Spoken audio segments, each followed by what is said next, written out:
Hi, Heather. It's Tara. How do I even begin to use this minute to describe the life changing help and love you've given me? Truly, it's not enough. So, I may be sending multiple ones of these. I have no words that can describe the freedom and the blessing that has come into my life because of just reading a few words of yours on a Bible app that led to your books and your podcast, your writings, and then your coaching. It has just changed my life, not only with my relationship with Jesus, but just living in freedom in a comparison free life. Something I really, truly didn't realize I was missing and thought possible until you showed me the path and the way. And I never want to go back to that old life. And I know that I won't. I know that I will continue to live in freedom because of you. So thank you for your blessing. Thank you for your gift, your friendship, your love, your grace. Just, I see God working in you in such a miraculous way. And so many women need this and need you. And no matter how hard this journey gets, I know that I'm never alone and that you've shown me there is a new way to live, a true new way to live. Hey there, friends. Heather Creekmore here. You're listening to the Compared to Who show on the Edify podcast app. If you don't have the Edify app, I'm not sure what you're waiting for, but it's a great place to find lots of fantastic Christian content. So check that out in your app store, whatever kind of phone you're on. But today, oh boy, friends, today is the intuitive eating coaching call. And I know a lot of you love these episodes. I do too. I love doing them. Today, we start off talking about vacation and intuitive eating, and somehow we land on family dynamics. What happens when the family member that watches your size no longer compliments your size?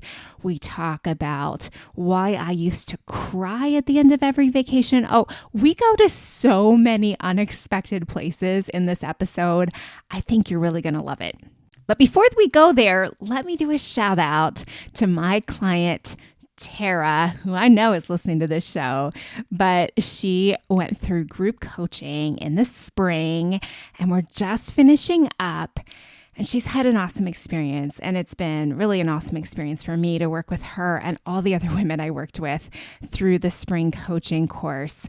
So if you resonated with anything Tara shared in her brief testimonial at the start of the show, I want to let you know that you can get into coaching and experience the kind of life change that Tara is talking about. It will not be easy. This is not like a diet where you just follow like the 10 steps and at the end of 6 weeks, you're a changed person. No, you're going to have to put in some work. But here's the thing. If this has been your struggle for years or decades, what are you waiting for? You know the definition of insanity is doing the same thing over and again and expecting different results. Bite the bullet, take the leap, whatever analogy works best for you in your life, and jump into group coaching.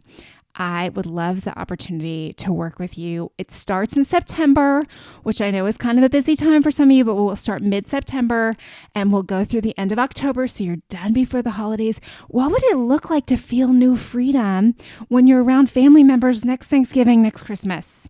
What would it look like if you've got a fall vacation planned for the holidays to feel differently as you're preparing for it and when you're there? Friends, it's never too late to get free.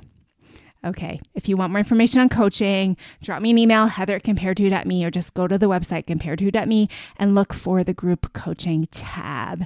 Let's get right into today's episode, my intuitive eating coaching call with Intuitive Eating for Christian Women podcast hosts, Erin, Todd, and Char-Lee, Cassel. You can learn more about them at intuitiveeatingforchristianwomen.com or listen to their Intuitive Eating for Christian Women podcast. Here we go.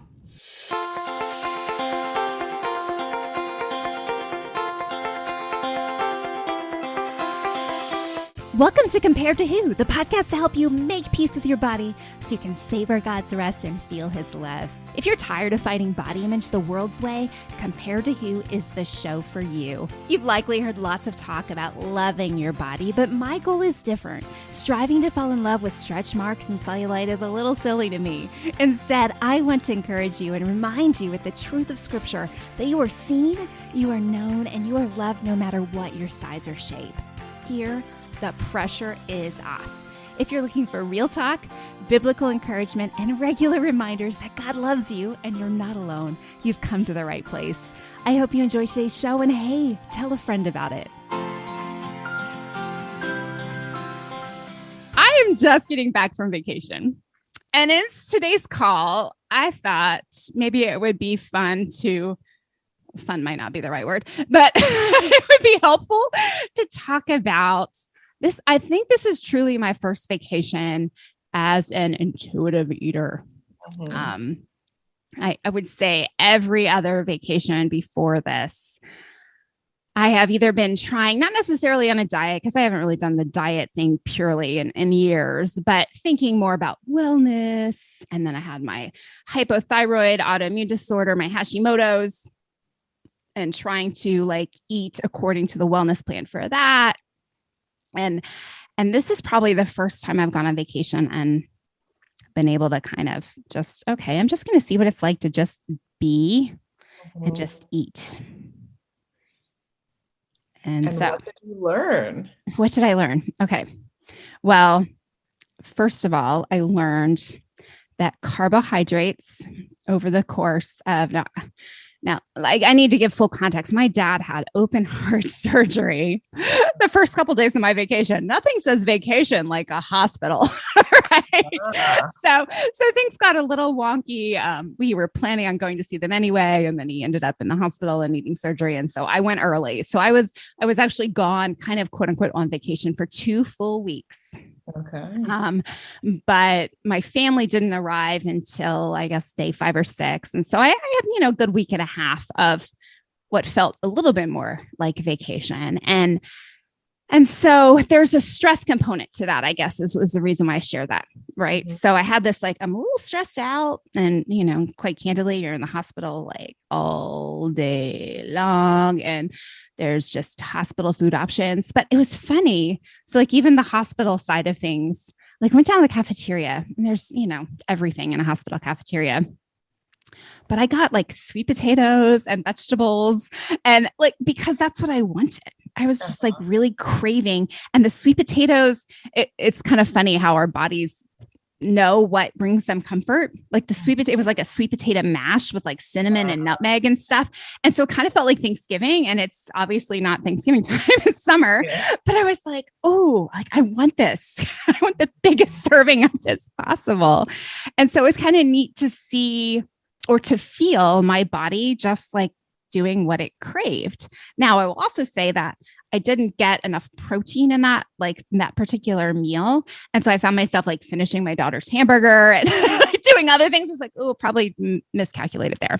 But the rest of vacation, I did something I've never done before on vacation, which was I ate breakfast. Okay. And by ate breakfast, now, so my mother's love language is going out for breakfast. That's her favorite thing in the world. And there are fantastic places to go out for breakfast near where they live. And my usual, the Heather on vacation at the going out to breakfast, because we would go anyway, but I would order 1 egg scrambled and coffee, or I would not order at all.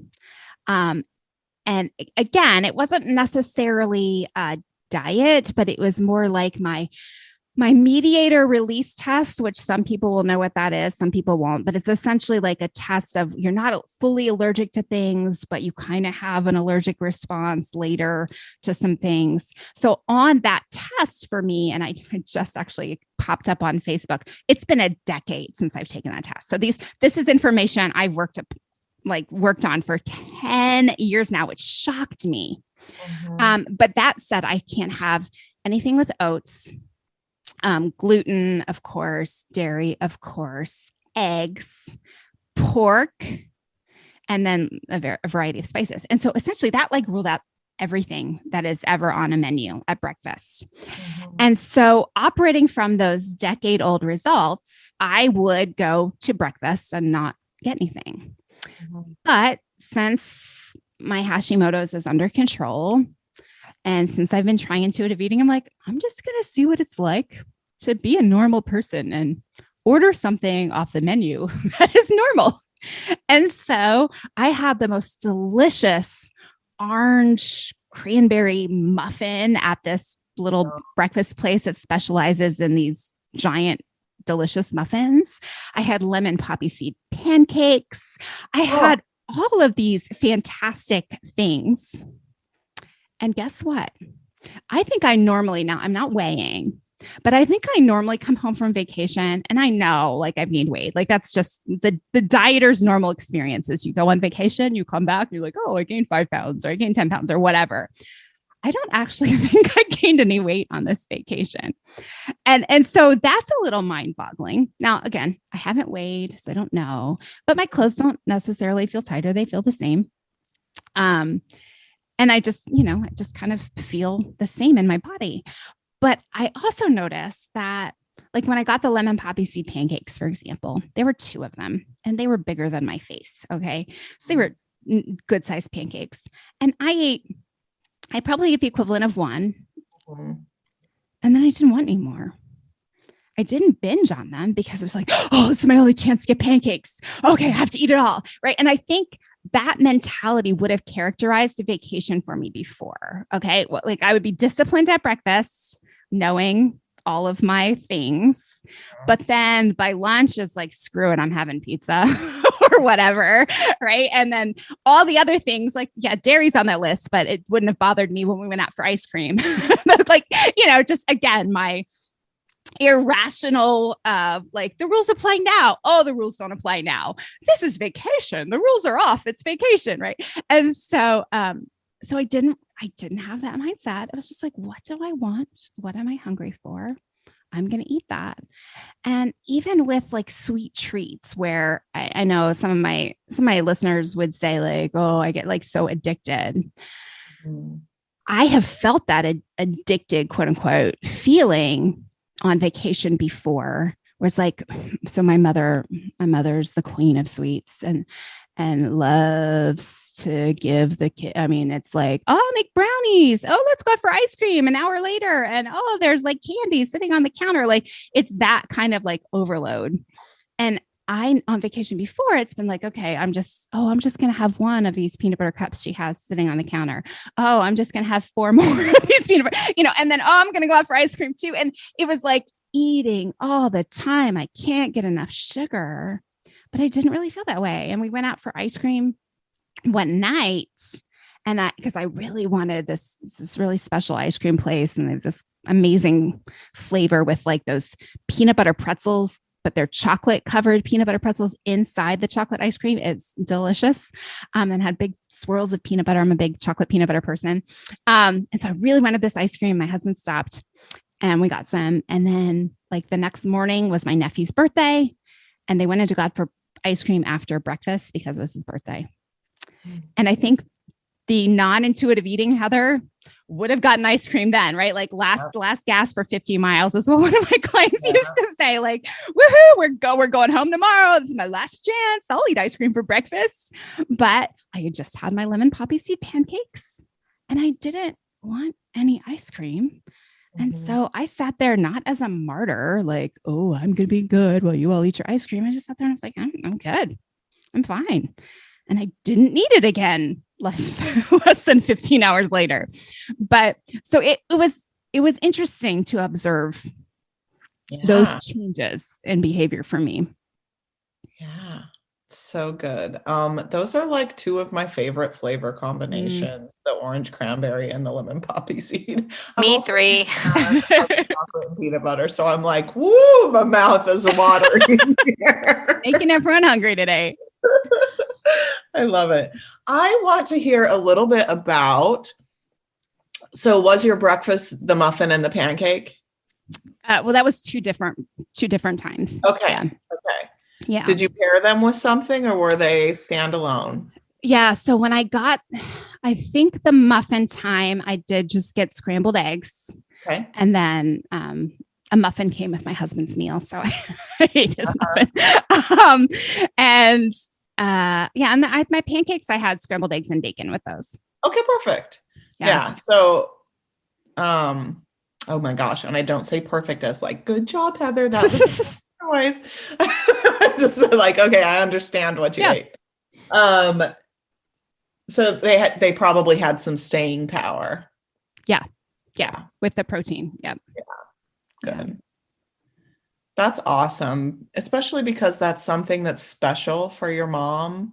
Like you said, that's her love language. Yeah. And it's like you accepting her gift, right? Yeah. Like you allowed her to love on you in that way. Yeah. We'll have breakfast with her, and it probably felt special for her.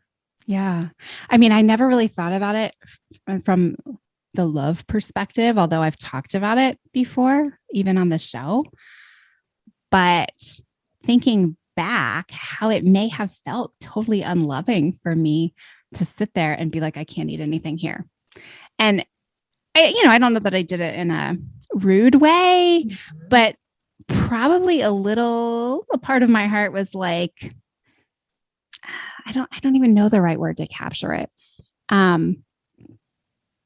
Maybe thinking about myself first, like I'm being dismissed in this breakfast thing, but I will go, and you all just don't know what it's like to have these health issues that I have.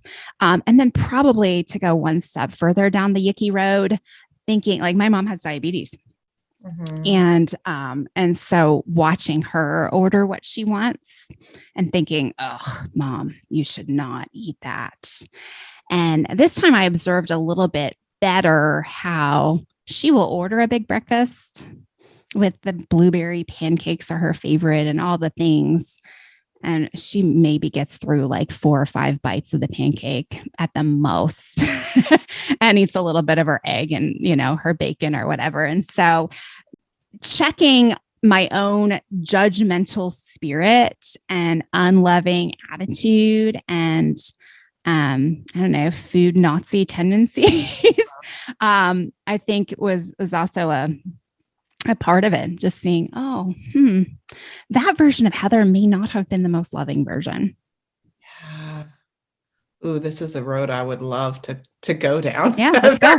Let's go down this road. Let's go. We just opened a big gold line.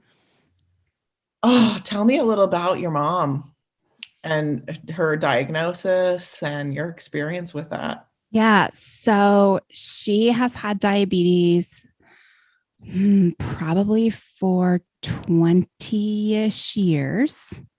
But my mom is recovering, I'd say, chronic dieter.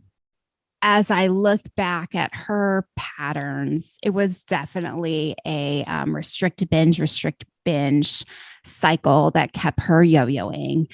And so when she got diabetes, not a super shock because I've joked like my people don't die of cancer. We die of like endocrine disorders because like the diabetes, the thyroid, like all of that stuff is like strong in my family history. I think, we've had several, the uncles and aunts, the great uncles and great aunts, that have died from diabetes complications, that sort of thing. But I'm also watching what I think, because I'm writing this book on aging now, I'm watching with more awareness of how women's bodies, and I don't want to take us down a completely different road here, but how women's bodies change through age. And I'm seeing like part of it, I think, is just that like now that she's in her 70s, she has a different body and a different appetite than she did when she was in her like perimenopause and like immediate postmenopausal years, right? Which is a different body than she had when she was in her 30s and 40s, like, fighting the size of her body, which, and I'm like, it's just kind of the cycle of life. It's not that she's mastered her food now because of disease. It's that now she's, kind of more falling into lines of what someone over 70 kind of looks like. So I don't know. I don't know if that answered your question or not, Char, but that's kind of been her journey. Yeah. No, I think it's just good to kind of explore it. Do you guys ever talk about food, body, your struggles? Yeah. So it's interesting. I have, I think, had enough not super deep conversations, but enough surface or just below the surface conversations where I think now she understands that like the dieting didn't get her where she wanted to be.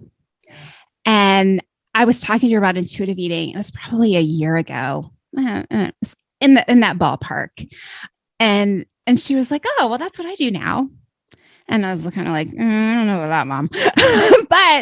but it is more from the fact that she is not following a plan, which she has been on a plan for, most of life. She's not following a plan, and she eats what she wants to eat when she's hungry. Now, candidly, I think there's a little bit of, and I'm hearing more about this, the old age anorexia, where like the skinny that's coming with me getting older feels good. And so I'm not going to eat very much to feel this feeling. But yeah, so I mean, she knows where I'm at, and I think she would agree that, oh yeah, all those diets don't work. Now, I will also say this is going to take it a little bit deeper. But I know this is something that I've talked to clients about. So I know my experience is not alone here.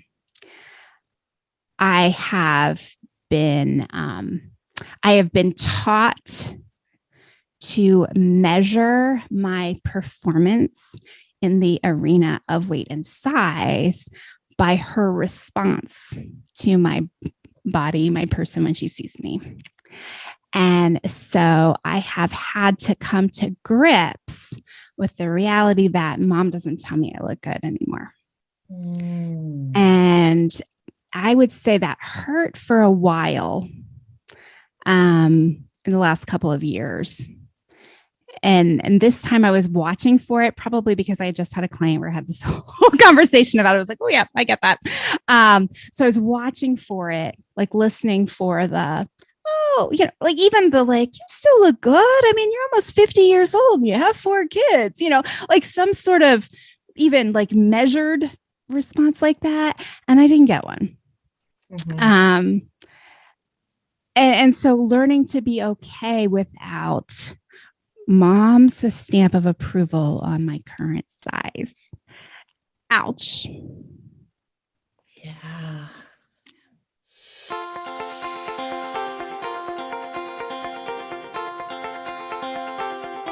Hey friend, are you sick and tired of stressing over your body? Are you to the point where you are ready to do something?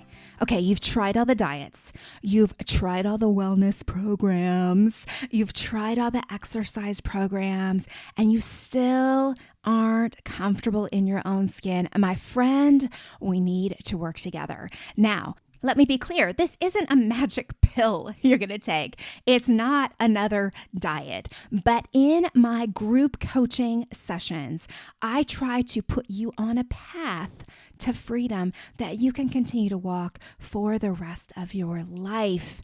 We have such a great time in group coaching. I bring women together, and hopefully, in a lot of cases, they've been able to stay friends after the group sessions are over. So you leave group coaching not just with a renewed sense of who you are in Christ and how to overcome your body image issues, but also with friends to walk along beside you as you continue to walk this path going forward. I hope you'll consider group coaching. If you want to know more, go to compareto.me and go to the coaching tab, and you can find out all about it. Sessions start in September, so sign up soon. I know it's going to fill up. So head on over to compareto.me, look for the coaching tab, and sign up today. I'm excited for the chance to work with you.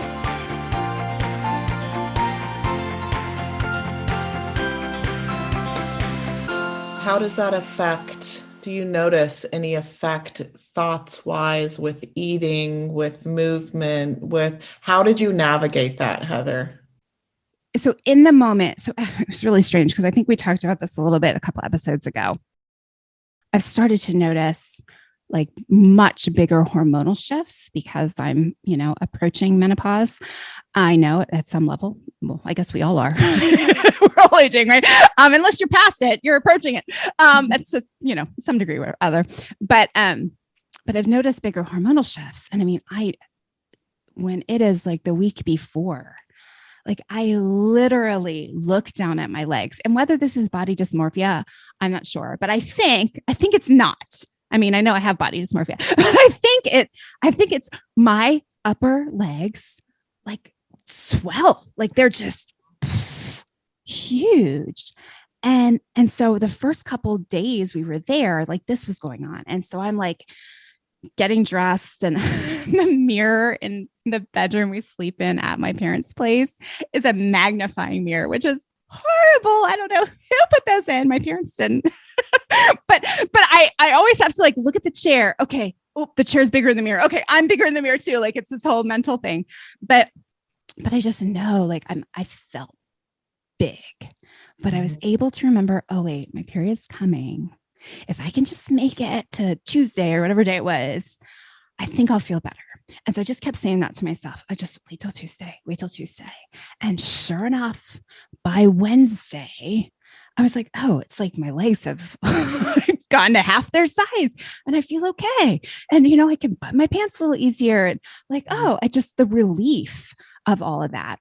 And so I was experiencing that. And then, like thinking about stuff with mom. Okay. A little part of me is probably writing it off to, okay, well, dad's in the hospital. Like, she's got other things to think about. But yet knowing like that's a focus. And now, I mean, to really add an extra layer to all of this, because I didn't already layer it enough, I have a teenage daughter. And so teenage daughter is getting the, oh, you're so pretty. Oh, look at how good you look. And, blah, blah, blah. And so a little bit of a very real contrast there with, oh, those were my compliments. Okay. But I was okay with it while I was there. Now, I experienced some, I wouldn't say binging, but I experienced some just like frustration and tiredness and when I got home. And so I don't know if that was just the aftermath of all of that. Like I know I don't process in the moment. I'm extremely good in crisis situations because I can just turn it on and get what's done. And then I process a week later. I'm like, oh, that was trauma. So I don't know if it was that or, if I'm coming to better grips with the fact that that's not going to be my identity in our family anymore. And that's okay. Yes, and that's okay. So good. I think it might feel like we went down a little bit of a bunny trail when we're going to talk about vacation, but if we're talking about visiting family, Heather, this is like every client I talk to, this is their worry. Yeah. I haven't seen these people, especially in the season of COVID. Maybe you haven't seen people in a lot longer than normal, and my body's different, and how are they going to respond to me, and how am I going to navigate that? So I think that you are not alone, that this is a big concern for people traveling. Yeah. Oh, I'm glad there is a vacation tie-in. You're exactly right. Yeah. Breaking. So part of it, I think, is breaking out of the need for that approval. Right. And again, it's like, there's nothing wrong with that approval, right? Like that's a nice thing to tell your adult child that they're beautiful or whatever. But this is going to be a little mean. But seeing also the manipulation in that, right? Like that manipulation that we may have carried with us for a long time. Like I remember my husband and I were going to meet my parents. Well, he was going to meet my parents for the first time. And so I'm 30 years old. Okay. And we're like getting like we're a half hour away or so. And I'm like, I'm not a primper. I just haven't really, I haven't been a primper. Worried about my body, but never like super primpy about my face and stuff. And I am like, I have the mirror down in the passenger seat and I am like fixing my makeup and fixing my hair. And he's like, you don't like worry that much about what you look like for me. Like you're going home. Like where are we going? Like who are we meeting there? And I was like, oh, I don't know. But that's been 18 years now. And I'm like, yeah, there was something to that. Like I was more worried about what mom would say about my appearance than this man I was going to marry thought about my appearance. And I know that's very real. It might be mom or dad. Like I know that's very real for a lot of people. I have to chime in here with a family member experience as well with that. And it's so complicated. And I hope this doesn't come out as like, if you've ever made a comment about a family member's body, you've done them in or set them on an idle path or whatever, but y'all, that happens. Like that's what started my eating disorder history. And so like changing the dynamics, starting with us and our families is literally where this change starts happening. And I think, especially for moms of daughters, I think this is so important. So I'm really glad it's gone in this direction with the conversation. And I think it applies for vacation and holiday stuff, super, super heightened with food and body and perception and family and seeing people that you haven't seen in a while. But I mean, that carries over into just all aspects of life. It's just heightened. I feel like it's really heightened on vacation. You're just paying attention. I also have this layer of vacation that is like all this pressure to have a really good time, which is like, I don't know where that comes from, but it's like, I'm expected to be like, this is supposed to be really awesome. And so if anything's wrong or I make any wrong missteps or whatever, it's like, okay, I guess that plays out with perfectionism and control stuff that I'm sure a lot of us have, but I noticed that as a component with vacation. And, so for me, I think on the pendulum swing coming off of dieting, it becomes I need to have the best food and drink and outfits. And like, it just needs to be like life 120% on vacation, which creates a lot of just all these. I think the common thread here is like, we are putting our eggs in the basket of something else, somebody else's approval, or this experience being exactly what I daydreamed it would be. And it's just like, we're attaching to an outcome that we really don't have control over and missing being present and the experience itself, and like getting to have that super special mom breakfast with mom who loves breakfast. I mean, like, even if that's not your thing, like that's a special experience to be present for. And I just, the family dynamics, y'all, like I cannot say how important that is, because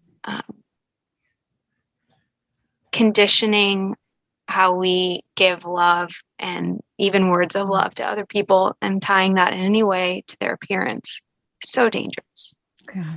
Not to shame anybody who's done it, but like my thing is like, now I'm trying to never comment on people's appearance, like just at the risk of triggering somebody.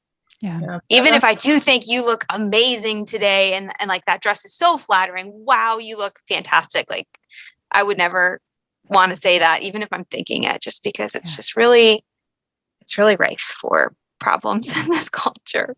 I wish it wasn't that way, but it is. Every single one of us has made comments about people's bodies and their looks. And so definitely no shame, but I am right there with you, Erin, that I try so hard not to focus on that, because it's not even that it's bad, right? Like, to tell your 13-year-old niece that she looks beautiful, like it comes from such a good place and you mean that, and she does look beautiful. But you know, Heather, with your experience, like what happens when that compliment doesn't come? If that's what they're tied up around. And that's what, you know, there's so many things that can go wrong with commenting on someone's body. Like, you just don't know. But one thing I always think about, even when someone else brings it up, okay, so we just had family over. I have two very close family members that are on some pretty fad starvation diets. And I think because they know me and know how I feel and know what I do. And when they're around me, I think that they are maybe on the defense. So they spend the day kind of defending what they're doing and talking about their bodies and all of those things. And I've really navigated these waters of like, even though, look, let me just say, even though I know, and I mean, I know like this person is starving and I like want to cry thinking about their poor body and what they're going through. Even though I know that, I'm still tempted to say, "Oh, you look great." Like even though I feel that way, I'm still like tempted to say that. And I've really navigated through like I don't have to say anything about how like they know how I feel about dieting and they totally know these things. I don't need to say anything about that.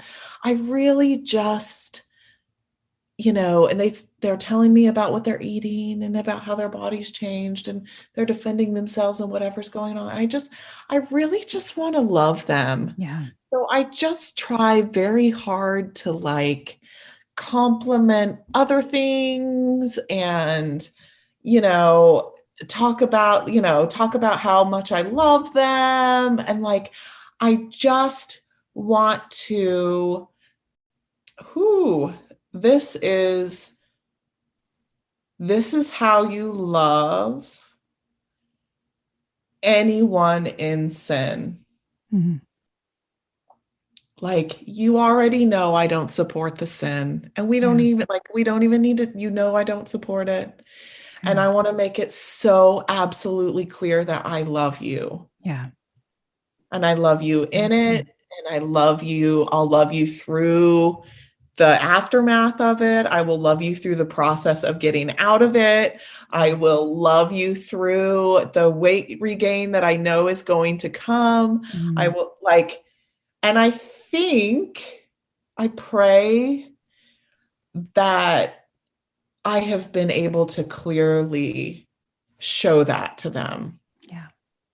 And that's how we love all these people around us, no matter like what their body is and what journey they're on. And that has taken some work to get to because I used to get like real mad at people's dieting conversations and, and especially like when you're first working through that, like it can be really triggering and like really difficult and you can be really angry and like, how could you be so dumb, And now I'm really like this place of like, it's grace. And like, I'm not mad at you. If you like, one of these people has done all of my courses, has worked with me one-on-one, like they know. And like, I'm so happy I'm not at a place where I'm like, I have failed and like taking this personally. I'm just at a like, I'm here for you. Yeah. Yeah. And I love you. Same thing Jesus probably thinks as he watches us like figure out our idols and then go chase them again. Right. Or get free. And then, wait, I really liked the bondage better. What? He's like, yes, I'm going back to you. So confused. But not that Jesus is ever confused. If anyone is a theological stickler there, I'm not saying that, but metaphorically, like, why would you do that? It's hard. It's hard to be both angry and triggered at the same time. Yeah. When I was thinking about kind of tying this back to like vacation and, I think for most of us that have been dieters, vacation was idyllic as, like an idyllic time. But the interesting thing is part of that idyllicness, that's not really a word. Part of its idyllic nature was I can eat whatever I want. Yes. Right. And so I'm sure part of that was physiological, right? Well, You set the stage for a binge. Right. Yeah. Cause you've restricted, like, oh, I can't eat this because I'm going to the beach next week. I'm only eating like little bits. So I can, cause I'm going to the beach next week. People are going to see me in a bathing suit. So yes, you physiologically have set the stage for a binge, but then to what you were talking about, Erin, like the emotional, like it just has to be perfect because it's vacation. And isn't it interesting that our perfect world, our ideal world is one where we are free with food, but yet we feel like we can only do that on vacation. Like according to who? Yes. Right? So good. Seriously, that is so good. And yet, and then to make, I don't know that specific thing I just said is a scriptural principle, but yet kind of it is, right? Because the Bible doesn't say you should only eat certain foods and then eat whatever you want on vacation. But then to kind of tie that back to like the physiological problem or challenge, dilemma, whatever word you want to use.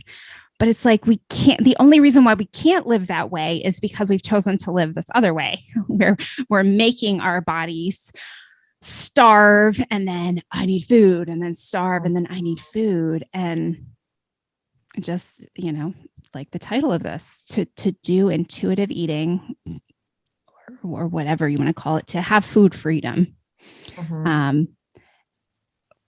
We can have that all the time, thanks to God's grace. And we can trust him to help us,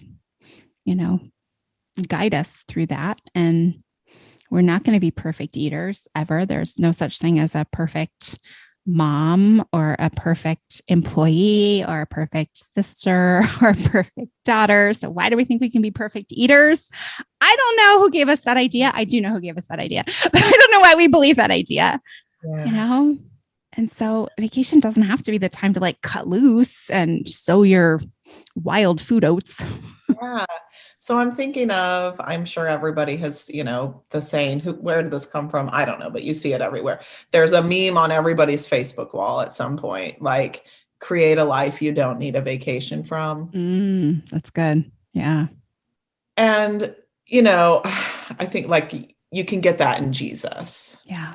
And like, don't go crazy with me. Like there is a time for work and there is a time for rest, and like vacations are not a bad thing. And you are supposed to take time away to rest, but there's something to be said for, the one thing that I do say to people, just to pull this back, like if they're dieting or if they're talking to me about any sort of like change in their life is, is this something that like could be sustainable for you? Yeah. And I'm not saying that like seasons don't change and life changes, but like, is this something that could be sustainable for you? Or is this something that you only think you could do for a little while? Because that's like a big red flag. Yeah. On whether that's a good change to make or not. Yeah. So that's kind of how we want to set up our lives in this, like, this is sustainable for me. Yeah. And that doesn't lead to sowing your wild food oat binging on vacay. Yeah. Well, I'm just thinking, I'm sitting here with a big smirk on my face because I'm thinking I used to cry at the end of every vacation. Like literally, I would cry. And I probably could write that off to a number of things, but I honestly think it's because to the point of your meme, it's because, I like my vacation life so much better than I like my real life, right? I like, and I don't know what percentage of the food issue, is in there, right? If it's, I like being free with food, if that was 30% of it and the other 30, the other 70% is, I like sitting at the beach every day or, but I'll tell you, like, I don't, it's been a couple of years since I've cried at the end of vacation because I do like the life I'm going back to. Yeah. And I do think part of that is finding food and body image freedom, that I'm not coming back to the diet starts Monday, back to feeling bad and thinking about how I look all the time, back to my full-time job as a body change addict. Mm-hmm. Right. So there's something there For sure. Yeah. Well, any last thoughts as we wrap up? I am going on vacation coming up shortly, and I feel very encouraged. Awesome. I thought you were coaching me, Char. What happened there? There's always a nugget for me. There's always something that I get out of it too. I'm always like, thank you, God. That was cool. Yeah. The same for me when I coach. Erin, any last thoughts? I just came back from a vacation too. So I'm really reveling in the growth moment of like, I'm not having that Monday mentality that I would have. So every time I hit a milestone with that and I can look back and reflect on the difference and how far the Lord's brought me, it's just a moment of gratitude and wouldn't be possible without Jesus. So well, you had like a good half hour with a really amazing person on your vacation. Yes, I did. So I did. Erin and I got to meet up for like 30 minutes. But that's the inside joke there. But cool. Well, thank you guys for having this discussion. I think we went a lot of different places, but I know there was something in there for everyone. So thanks again. Thank you for listening today. I hope something in today's podcast has helped you stop comparing and start living. Bye-bye.